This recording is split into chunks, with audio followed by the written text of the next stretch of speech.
OMG, baby, tell them. Hey there, welcome to Powered by Backers. It's Justin. I am here with Jackie Kelly. Jackie, thank you for joining me. Thank you.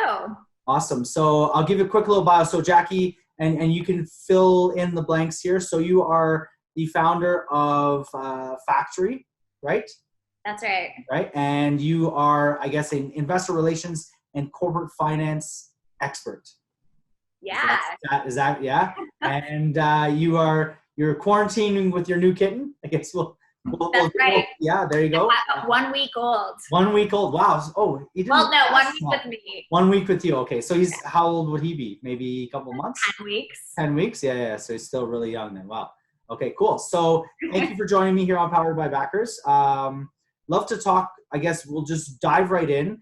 Tell us a little bit about your story. You mentioned, off when we talked before, you had a previous organization that you had, and now you've just recently sort of launched Factory. Tell me a little bit about what brought you to where you are today. Okay. So I initially got started kind of in the financial industry at an investment bank. I was working at Pinnacle Securities, and I did institutional equity sales for them. Okay. I went down to LA to go work for a startup. And so I kind of learned the issuer side, like how to get things rolling in terms of a company. And so when I came back, I decided to kind of merge the two together. And with one of my girlfriends, I co-founded with her an IR firm called Adelaide. Okay. We did that for about 2.5, 3 years. And we were focused solely on public companies, small caps. Okay. In December of this year, I branched off and I started Factory. Okay. Which does private and public companies. Okay.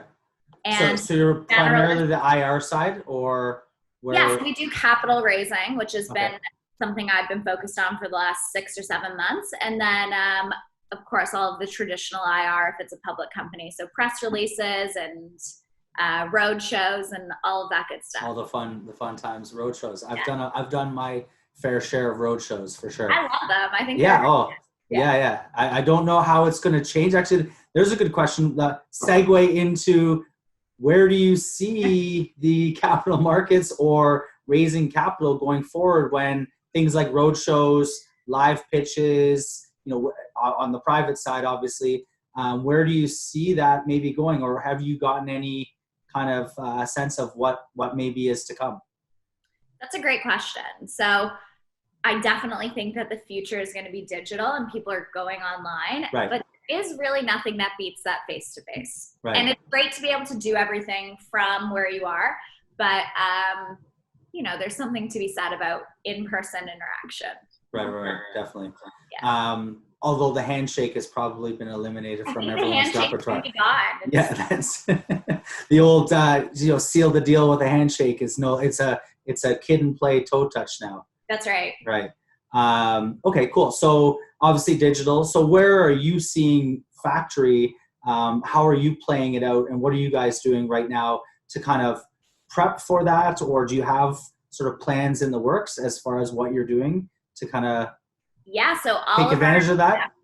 So depending on if it's a private or a public company. Right. If it's a private, we're obviously introducing them to funds. So VC guys or private equity guys or angels or high net worth. And if it's public, we're either introing them to bankers or analysts or retail or institutional investors. So depending on kind of who it is, all of our intros are now being done online.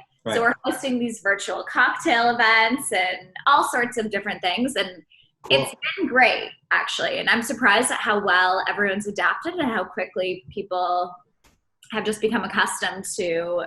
Do you feel people are adapting to the change, or are they just being forced to? Yeah. Both. I think. Both?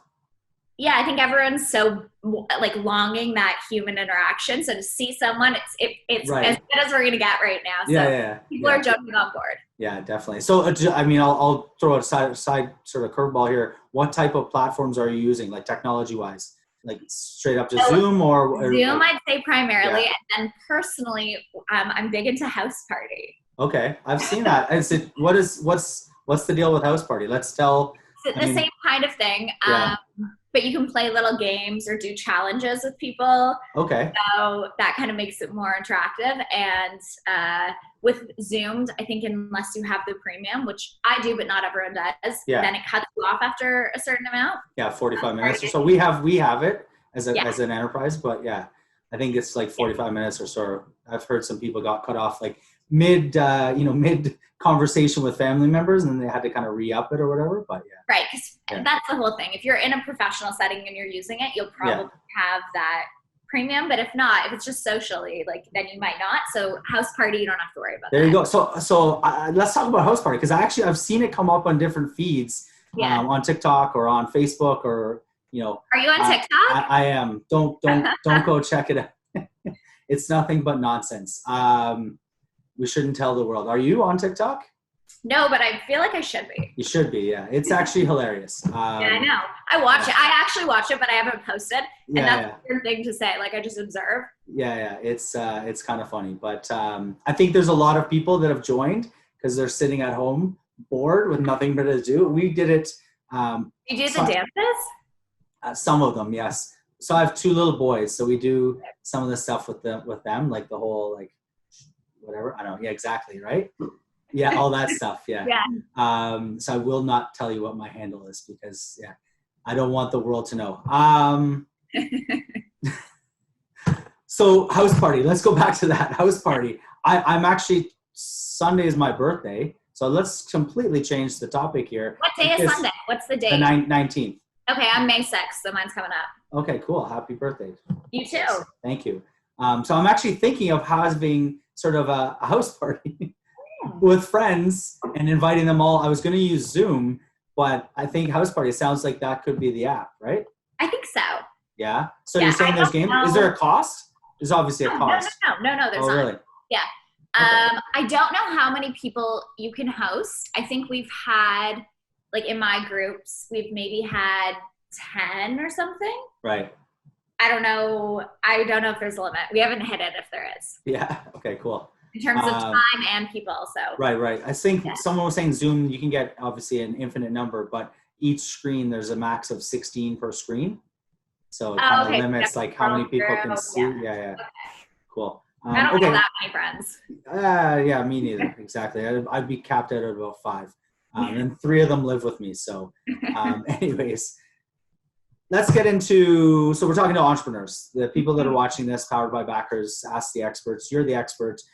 If you had to say in a pitch, what is 1 thing, 2 things, 3 things that are key when a business, small business, whatever size business, is pitching to investors? What are some of the things that investors are looking for, and what should they be talking about in their business? What are some of the things that you've encountered in your experience? Okay, so I would say, I wish you had like prepped me for that so I could have thought about it. That was the whole point. This is impromptu curveball. Okay, no, it is. So one thing that I would say in terms of a deck is a lot of people put, so many slides are in a meeting. They talk so much about the landscape. Right. Which I'd say most people are familiar with, and they kind of zoom out like after a certain amount of time. So I'd say the beginning of your pitch and the beginning of whether it's the deck or the beginning of the in-person meeting to really like tell your story before you get into what the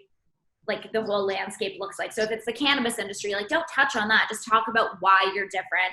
Talk about your financials. Guys want to know that right off the bat. So before you tell them this huge long story of like where you're going, tell them where you already are. And like, that's kind of what I think. But it depends if you don't have anything. And then I guess the story is important. So early stage for entrepreneurs, there is that benefit as well. So I think it's interesting talking about like the hook almost, like what got you to be interested. Right away. Yeah. Right. You're giving people too much credit if you think their attention span's like 45 minutes. Right. Yeah. It's probably, I heard someone say it's like 15 seconds. It's like shorter than Dora or whatever in or Dory the fish. Yeah, Dory, I think it is Finding Nemo. Finding Nemo, but the one with Ellen DeGeneres. Ellen. Yeah, Ellen, exactly, right? Dory. Yeah, she's like, wait, where am I? Oh, where am I? Yeah. The mental capacity of Dory. I would say start strong. Yeah. And I would also say that if you don't know the answer to something, instead of pretending, just say you don't know and you'll get back to them. I've heard a lot of people, especially if they're just starting up and they're younger, they feel like they have to like have an answer and they get put on the spot and maybe choke up a little bit. It's more than okay. I do it all the time to be like, I'll get back to you. I don't know right now. Right, exactly. That's fine. It's better than making it up. Yeah. There are some things that you should know, obviously. 100%. But there's certain questions, if they throw you a bit of a curveball, that you maybe say, I'll get back to you on that. Okay, so that's actually kind of interesting. So what are some of the successful businesses that you've worked with, and what made them successful as a business and in pitching as entrepreneurs to investors? What would you say? Well, I've actually been so fortunate to work with a lot of businesses that have ended up being successful. Okay. Many of the different sectors. I would say that I am a little bit trendy in the sectors that I follow. So if cannabis is hot, I'm going to have cannabis companies. Right. If psilocybin right now is pretty hot, I'm going to have those. What is, sorry? You cut out there.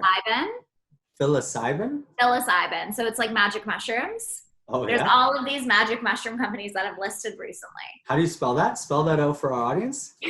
Great question. It's like Psyyic. So the P is silent, but psilocybin? Psilocybin. Yeah. Okay, cool. So is it legal? It is legal in a few of the states. So it's legal in Colorado. Okay. And it's legal for testing across Canada and in some of the individual states. Okay. Medicinally only. Right. Okay. But we have, Bruce Linton, who started Canopy. Okay. He now has a psilocybin or magic mushroom company that he's behind, and he's partnered with Kevin O'Leary on that one. It's called MindMed, and they're trading on the TSXV. Wow. Okay. Yeah, okay. And there's about 3 or 4 companies now that have listed.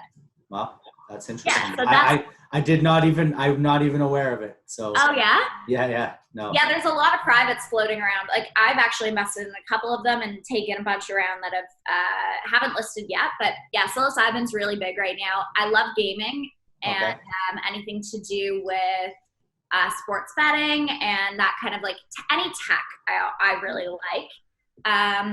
Where do you see the gaming sector going? What's kind of, so are you talking, so on the public sort of capital markets, are you looking at what are the largest gaming entities you had out there? Enthusiast and Luminosity and they merged. So that was kind of like a big one.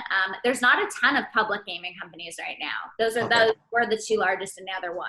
Right. So where do you see that market kind of going? It depends. There's like a few different revenue streams. So there's like the advertising, you've got like player, sort of like fan base. Right. Yeah. So I don't think anyone really knows yet. I've been reading a lot of the analyst research reports. Right. It's to be determined. So do you see it kind of going, I like that actually. Do you see it kind of going the way, and you mentioned sports betting. So you see it kind of going the way of sports and then getting into it being something that can be bet on? Is that maybe a direction? Totally. Yeah. Totally. So I have been working with a couple of really great sports betting apps. Okay. And or companies that have apps, and that's primarily how you bet on them. Right. And they do esports, but they also do traditional sports. Right. And then they would do online casinos as well, I would assume, potentially. Yeah. If it's legal. It depends on the states and stuff. When you get into the different jurisdictions, it gets a little bit fun. Yeah. So, I mean, I'm probably throwing myself under the bus. I've used Bet365 a lot in the past, or Bodog. Actually, I have sort of a connection through a connection of the actual guy who started Bodog. Cool. Yeah. So I don't know him personally, but I have a buddy who does. He's actually sort of on his legal counsel. Anyways, So tell us a little bit about Factory. What are some of the clients that you're working with? If I'm a client and I come to you on the private equity side, what would I see, or what would you what would be the process that you would bring me through? And then if I'm a public client on the IR side, so it's almost 2-part question. What are some of the things that you would offer? I mean, this is sort of an opportunity if you're talking to 2,000 arguably private equity potential companies. what would you tell them? What is the process that they would encounter with Factory? So in a nutshell, what I do is I make introductions. Okay. So if you're a private company and you're looking to raise money, then you'll kind of pitch me on your story, show me your financials, show me all of your materials, and I'll either help you rework them to make them more digestible to the community that we're going to go target, right. Or if they're ready to go, which is rare, then we'll go out and... It's probably a never. Yeah, rare is a rare. Nice word. Yeah. Then we'll go out and we'll meet either venture capitalists, guys, we'll meet private equity funds, we'll meet family offices, high net worth individuals, whoever it is that should be looking at this. And my job is to stay kind of on the pulse of what people are looking for. So when I find that company, it's just playing matchmaker. Right. And then, so privates, I just do introductions and then help raise money. Right. And then on the public side, it can be, a lot of the companies that I start off with are private, but they have decided to go public, and that's not advisable for all of them. Some right. should stay private, but if you go public, I'll help introduce them to investment bankers. So pick a good firm to represent you, because they all offer different strengths and weaknesses in the aftermarket in terms of trading your stock or giving you analyst coverage, whatever it is. Whatever the support level is that you're looking for, and then the fees and this and that. So I'll help match you with a great investment bank, and then pair either with that banker to do a deal roadshow or do a non-deal roadshow and just get your story out there. Help with like your AGM, help with any site tours or cocktail events, just anything that's building awareness and putting eyes on your story. Cool. I'm going to throw you another sort of potentially curveball, but we've talked about it a little bit. What are your thoughts on the backers platform as far as you know it or understand it? So you'll have to maybe refresh my memory, but I think that it is just like an online platform for sub-agreements and this and that, right? So it's a social funding platform. So essentially what we do is, right? So it's sort of, the common term now is equity crowdfunding, but we're sort of branching across outside of equity crowdfunding. And essentially we have funding portals that operate under our banner that are operated by exempt market dealers. And those funding portals basically enable private corporations to raise capital privately. So sort of a private equity placement from accredited and non-accredited investors. So both retail and accredited and institutional, if they want to get into. So you can raise up to 1.5 million, at least under the current sort of framework that we're working under, 1.5 and up to $2,500 per investor. I think it's great. I think that's where the future is going. And like we kind of talked about at the beginning of this, especially being in isolation, there's never been a better time to kind of launch something like this. But even when the world comes back together, people want the efficiency of seeing stories quickly or real time. And it's not like management, if it's a big enough story or if it's a large enough deal, you're going to want that in-person meeting and you're going to do a full roadshow. But if it's something that needs to get done quickly or you want to spread out and diversify your investor base, then having it online allows so many more participants to come play on the story. Exactly. You show all of those people and do, having it automated or taking out a lot of the traditional KYC staff. Exactly. All of that. It's time on your end, and for the investor just gives them so much upside and so much opportunity to seeing stuff that they wouldn't normally get a chance to participate in. Yeah, and the way we great. Yeah, awesome. Yeah, digital platform. The way we kind of look at it too is the front end. We work with the issuers to do sort of the not so much traditional roadshow and getting the awareness, but basically going out there and telling their story to their customers, to their clients, to potential users, whatever, service or product, and really focusing on building their audience. And then we take the traditional investor out of the picture a little bit and make it more accessible to their customer. So now rather than it being, the traditional investor who's looking for deals, it's now them going to, an existing customer or client, and we call it upselling them with equity. So they have the ability to say, hey, you like us, you like our business, you like what we do, you like our product, our service. Now you have the ability to to invest in that so we can grow, expand, and take it to the next level. So that's kind of the idea there. I think you hit the nail on the head. I mean, that seems to be a sweet spot. Yeah. And I think the timing's perfect. I'm glad you like it. Yeah. Okay, cool. So we'll probably wrap it up here. I have one sort of question. Actually, it's 3-part question. So yeah. It's not difficult. So what would you say is your pinnacle so far in your career, that you've, something that you've really enjoyed or that's gone really well, maybe, and something that's been maybe the deepest low? You don't have to give us the deepest low, but something that has been disappointing maybe, and then one piece of advice. We'll leave that one for the last, but that you would give to somebody. So it's a very, very open-ended question. Right. We're going to get to the core of it. Tell us about Jackie Kelly. Yeah. So the pinnacle for me, or kind of the highlights, I love seeing, like, starting with a company pretty early on and just getting, like, watching that trajectory build and seeing them gain momentum and reach the milestones that they've set out to reach, and, be able to do substantial raises on top of the other at higher and higher valuations, because they just keep hitting it and doing it correctly. Like, there's nothing that's more satisfying to me, because I'm putting people I know into the name. I'm also working with an issuer or a team that I want to see succeed. So it's a win-win. And it's not that I've had a specific one that stands out.